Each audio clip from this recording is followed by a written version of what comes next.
Welcome to the Finding Your Purpose podcast. My name is Monica Haughey. I'm a psychotherapist, conscious coach, and someone passionate about helping people take steps towards living with clarity and purpose.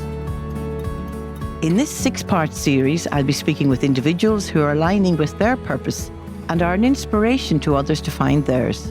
I hope the conversations in this podcast encourage you to find yours. Today, I'd like to welcome Claire O'Keefe. Claire is a yoga teacher, astrologer, and writer. After 20 years as a research scientist and lecturer in academia, she decided to leave all of that in order to pursue her own dreams and desires.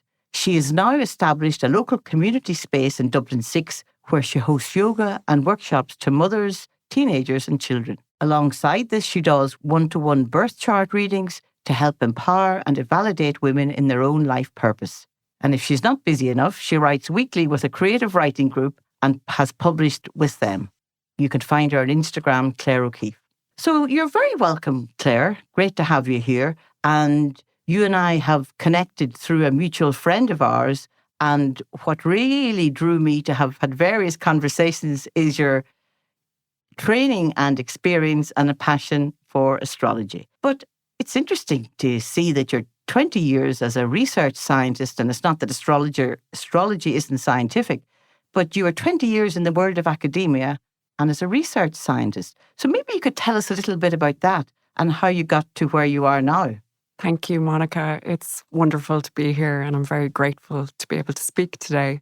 So yes, my life took a massive 180-degree turn. I was a scientist for 20 years. I studied science in Trinity, and then I went on to do a PhD and then worked as a postdoctoral scientist. And lo and behold, got the job of my dreams really at the time was to get an academic position in a university in Dublin. And I thought I'd made it. Like I really did. Like I'd worked towards this dream for a very, very long time. I had a kind of really single focus in achieving that. And I saw my path as lecturer, senior lecturer, professor. You know, I had my name already on the door as Professor McCoy I was then. So yeah, that was my dream. And I held fast onto it for all that length of time. And I don't know, something happened. And I was out for a walk one day and I was like, I don't know if I want to do this for another 20 years. Like I felt I had reached a peak in my scientific career and I was very proud of what I had achieved. But something else was speaking to me and wow. I decided to leave and see what followed. That was very courageous. And you were saying to me, Professor O'Keefe, I didn't realise that you were at some launch up with Michael D. Higgins and you had sort of a bit of a aha moment.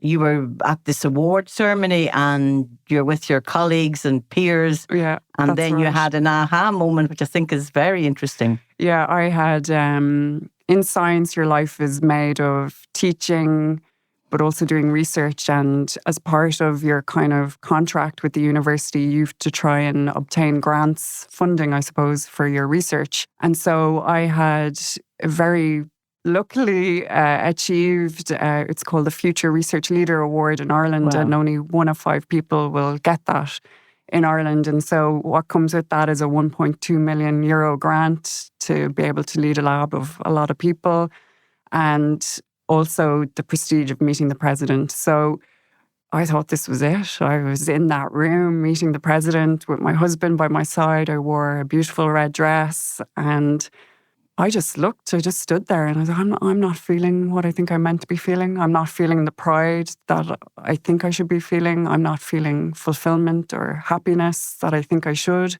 And I could very easily see from the other scientists that they were in their element. They were soaking this moment up. And yeah, I came away confused, very, very confused. Yeah. That's a fantastic insight. And it really fits with what we've been discovering through this podcast is that people who have been lining up with their purpose are really frequently in this series talking about the listening in and noticing. And you clearly had a big revelation then when you realized that this isn't for you. And so what happened? Did you you went off to the Himalayas or what did you do then I know maybe you had small children, I think you mentioned, so you weren't able to do that, but how did you move then towards where you are now? Do you know what? I think I just noticed it and plodded along for a good year, I'd say. And then COVID hit. And I must say, COVID really benefited me. I got to stay at home and I got to really feed that inner part of my world, I think.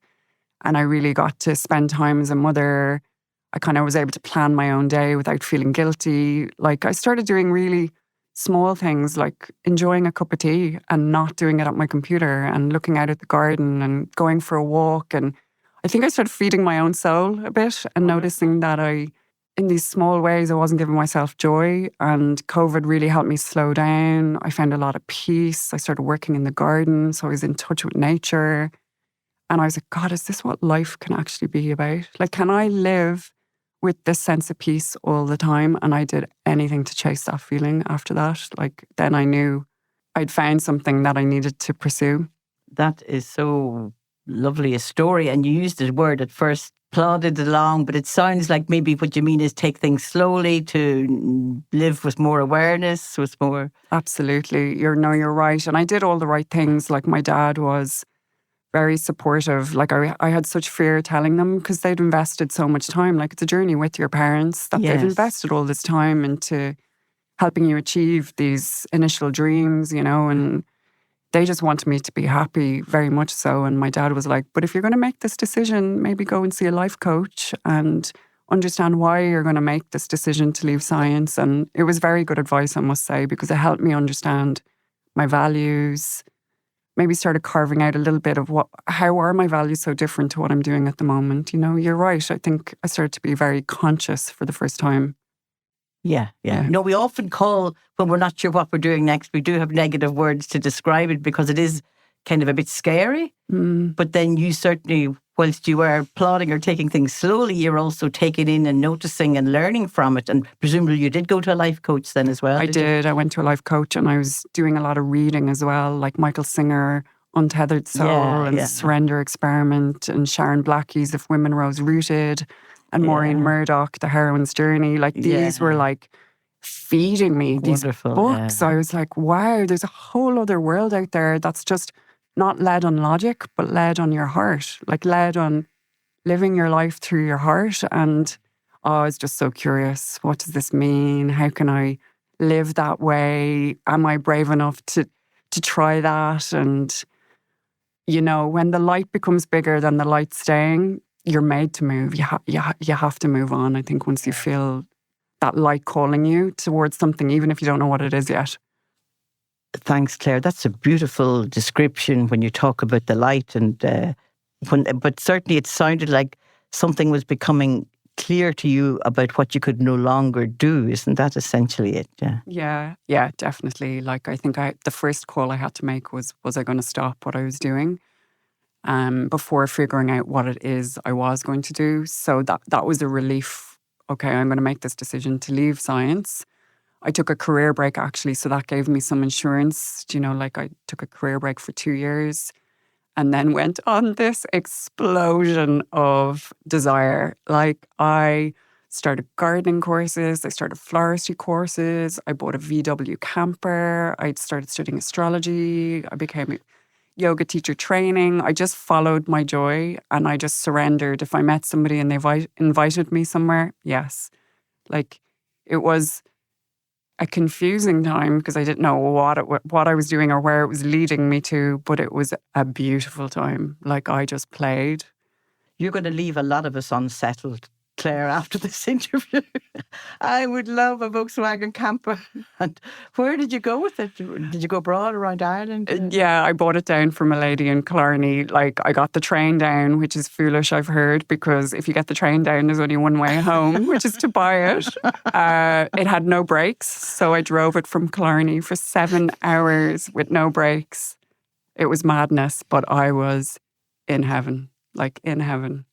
My, oh my. So tell me then, how did you get to this then? You're now a yoga teacher, astrologer and writer. So you were saying you began to study those when you had finished in the science world. Yeah, that's exactly right. So I'd always been curious about astrology since a teenager. Like I hadn't realised but I naturally, when I meet someone, would quickly figure out what star sign they were and it would help me frame them in some way. It's like the oldest type of psychology. You're kind of, okay, so you're this.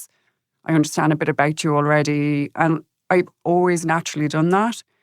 But then I decided to become a certified astrologer, and it just all the keys just started fitting together. Like it was like I'd unlocked something and I began to see myself very clearly.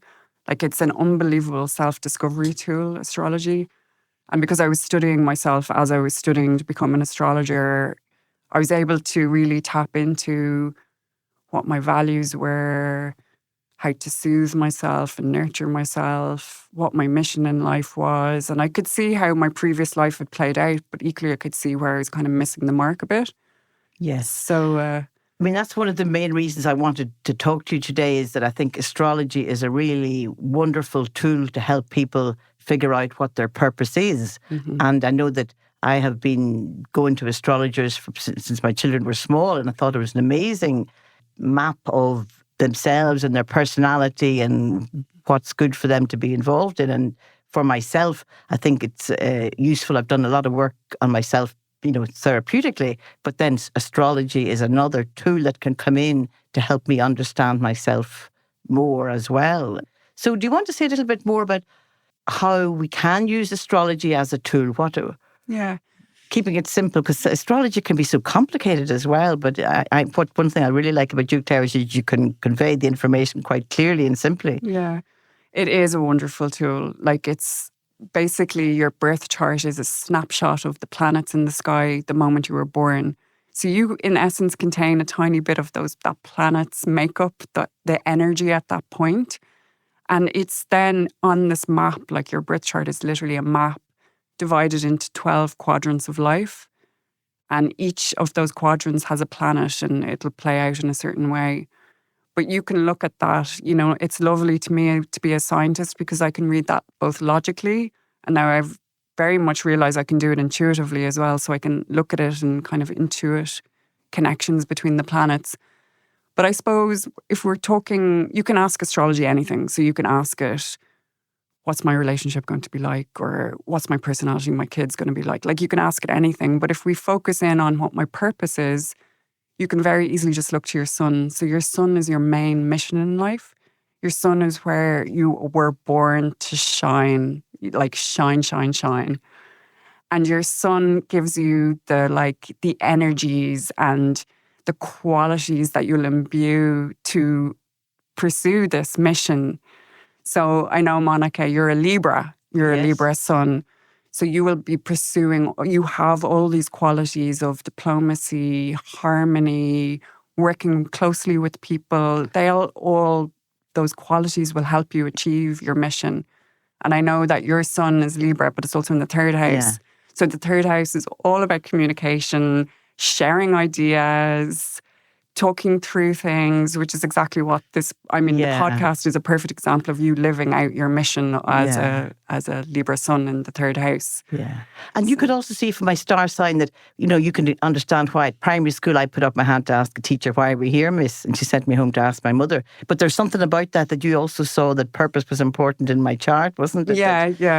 Yeah, that your sun in Libra, you're just curious. So it's in that third house. So you've always got this, like you're curious about life continuously. Yeah. So it really does inform your mission. But then, so you have your sun, but then your moon is a really important point in your chart, hugely important. So where your moon is placed. So your moon tells you what motivates you. So I have this purpose. But what motivates me? It's your inner world and your emotional realm. And it's really important that you know how to soothe this moon, how to make this moon work for you, So my moon is a Scorpio moon, and Scorpio moon is debilitated in astrology. Like it's the worst placement for a moon. I'm sorry. I know. I nearly cried when I found this out. But it helped me. Do you know what? It helped me accept myself so much better because if you have a Scorpio moon, you feel things really intensely, really intensely. And it helped me forgive myself for my intense emotions and why I sometimes find things challenging because I'm just feeling it. And a Scorpio moon needs to go into their cave, needs to feel their feels, write it down, transform it, process it. Very interesting, yeah. Whereas I wasn't giving myself any time in science to do that. Like Yeah. none, It wasn't about my inner world in science. It's about what you're achieving, what you're accomplishing, what you're putting out there. So I wasn't satisfying the Scorpio moon in any way. And since I've started my own therapy and my own taking moments in my life to really sit with myself, it makes your mission much easier if you're helping your moon. So for our listeners, tell us then about using astrology to help find your purpose. Yeah, very good. So to keep it simple, if you know your sun, the sign of your sun, and what house it's in, that will really help you understand where you're meant to draw your mission towards. Your moon will help you understand why and how, why you want to do that. And then another point in your chart is your rising sign. So your rising is calculated based on your time of birth. And your rising sign is like how you present yourself to the world and how you're going to achieve this mission. And your rising sign is, it's your unique selling point in life. So it's kind of like how you're going to achieve that. And so you and me, Monica, have Leo risings, which is a glorious sign because it's very... I'm glad there's some good news. Yeah, a Leo rising is someone with a lot of flair, a lot of warmth. Creativity is very important to Leo risings. They like to lead, but they also like to be recognized. So a Leo rising needs that kind of validation from people that they are doing something good in the world, Fantastic. Mm-hmm. Okay, and so then in terms of how you find your purpose, Claire, it seems to be largely around that strong inner feeling, so we can use astrology to help us find our purpose. Your own personal journey was also about that, really listening in and knowing something wasn't right. Would that be fair? No, absolutely. It was. So in terms of your own personal journey, Claire, before you came across astrology, there did seem to be something, you're saying that actually I just knew I could no longer keep doing what I was doing in the science, and clearly you achieved really a lot of success, but you realized this isn't for me. So what you're saying also is that if we can listen in.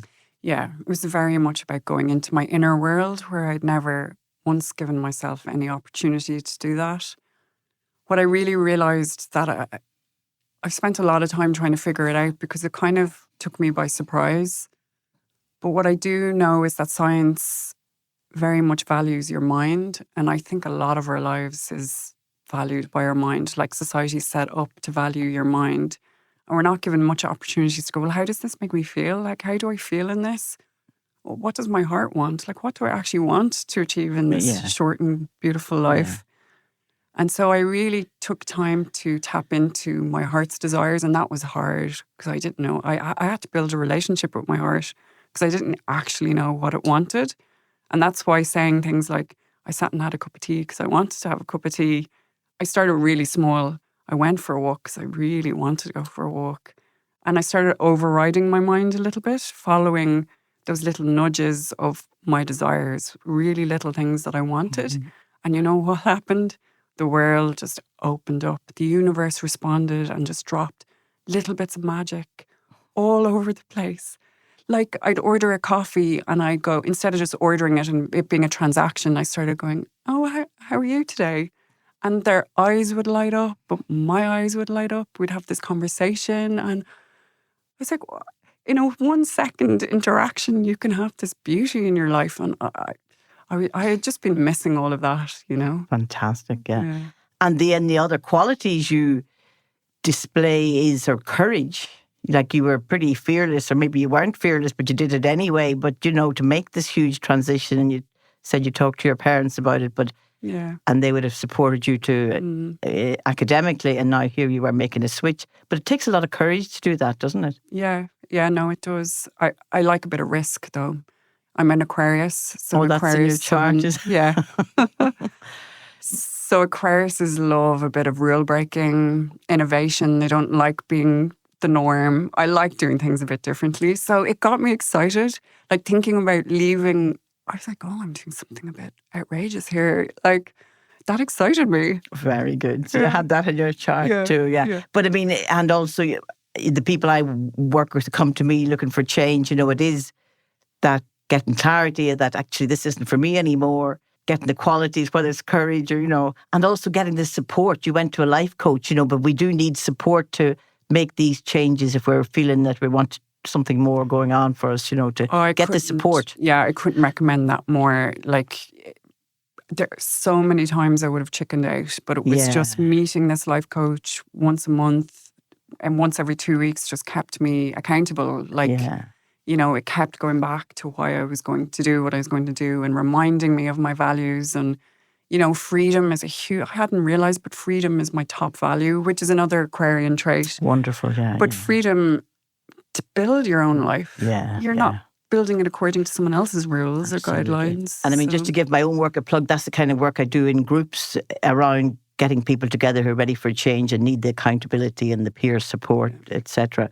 But it's my own observation that more and more people are wanting to do this now to, and particularly the millennials and Gen Z and all of that there's certainly more this in the ether around lining up with your purpose and lining up with what you're here to do.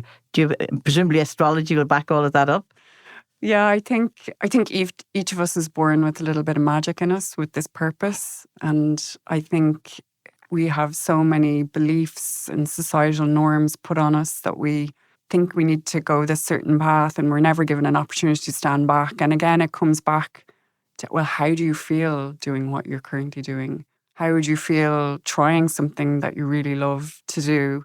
How does it actually feel? So leading with that heart piece. And the heart piece, the more I got into the heart, is it's the spiritual journey. The heart is leading with your heart and leading with intention, leading with purpose, gives you meaning. And will that help pay the bills? Yeah, that's a great question.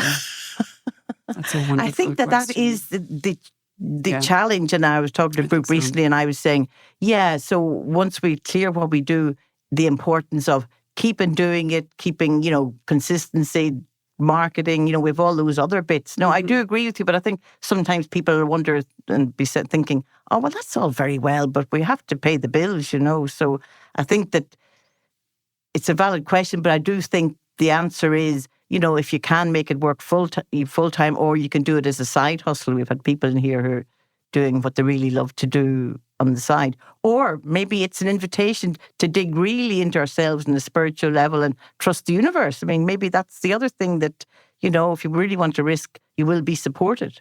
Yeah. Any comments on all of that? I think you're right on every single point you make, because that's exactly what it is. It's a huge risk to do something like that financially. But again, the universe does have your back. Yes. Like, you'll be presented with stuff. I had to have faith. You just have to have deep faith that, I had quit my job and a week later, I bumped into my yoga teacher that I hadn't seen for 3 years because of COVID. She was like, I'm starting teacher training next week. You'd be perfect. I was like, you know what? I've surrendered to the universe. I'm handing it over. I said yes, and my life changed, And I do feel that we're moving towards that in our evolution as a society, that we're moving beyond the material, and obviously you do need to earn enough to keep things on track and to pay the bills. But I do think more and more people are wanting to be satisfied at a deeper, more spiritual level, rather than just the having it all kind of thing, And I think we're in this transition period as well, right? So we've been educated and grown up in this certain way, and this is how you make money, and this is how you, establish yourself. But we're also caught in the crossfire between this spiritual evolution that's kind of happening. Yes. And I think what a fabulous place to be, because I can use my experience of corporate world, academic world, all those tools are there. Like, I'm still using them every day. I'm still making presentations, but now it's for Instagram. I'm using all the tools. But yet you're doing it in this, I'm letting my heart lead and my mind comes in to help me instead of it being the other way around. Great summary. Thank you. Yeah. So one of my questions that I'm asking everybody, and you may have already answered it, but why is it a big deal? Why is it a good idea to live and work from our purpose? So what? I mean, do you have any comments on that? I do. I think it's where the magic lies. It's where you feel deeply fulfilled. Like, I wake up every morning now and my life has meaning. I'm satisfying every part of me. Like, I like gardening. I like being with my kids. I like writing. I like doing astrology. I love doing yoga. But each of them, I've given time to each of those bits. And yeah, sometimes I'm like, oh my God, can you put a bit of structure on this? But I'm fulfilled, deeply fulfilled. And I'm in harmony. And once you do something like that, once you step into your purpose, I've had so many people go, I've quit my job, I'm doing this. Like, honestly, the ripple effect of one person living in their purpose has such a profound effect on those around them. And it gives courage to other people. And I think if only one person does it, you're having an impact that you don't even realize. Yeah. I mean, when I do my talks, I always start off talking about astrology, and we had the whole Pluto and Capricorn and the structures collapsing, and that's the only way I can make sense of the world. Is and people often aren't into astrology, but it's really helped me make sense of the negative things that are happening in terms of we're going through a huge paradigm shift, and that's what one of the things I've really found useful about astrology. And I understand now, according to astrology, we're moving towards a less hierarchical, more heart-centered, more collaboration, more cooperation, more inclusion, all of that. Is that? Absolutely. Yeah, like Pluto right now is sitting on top of my sun, so I really feel the effects of Pluto, and I'm moving from Capricorn, which is all structure, to now moving to Aquarius, which is all freedom, innovation, thinking outside the box, community. Aquarius loves community. What a beautiful space. And you're right, it's terrifying what's going on a global scale, like terrifying. But astrology helps me, it soothes me because it helps me go, yes, all these structures have to crumble for this new world to kind of open up. And I think you just have to have deep faith that the earth, the universe knows what it's doing, and you just have to do your little bit and stay on your purpose. That's all you can do. Fantastic. Yeah. Listen, that is just a wonderful story. And I'm sorry that Cleaner or Hilary, our mutual friend, isn't here to give her bit around coaching, but that is just so wonderful what you've just said. So thank you. And if anybody wants to follow you, get in touch, join your yoga class or get their chart read, it's on Instagram, is it? Yeah, so it's Claire_O'Keefe with 2 E's and 2 F's _, on Instagram. Yeah. And those references that you described earlier, you mentioned some various women writers who really inspired you when you were off. I might get those from you and put it in the notes afterwards, because they'd be really helpful, I'm sure. Anything else you want to add, or have I covered what you wanted to say? No, thank you so much. I would say that we only touched upon tiny bits of astrology. There's so many more layers that we can go into, like your values and other little bits and bobs, like your destiny and your career's calling. So your sun, moon, rising is just a little taster, let's put it that way, as to what Absolutely. your chart can tell you. Thank you so much, Claire, for coming in.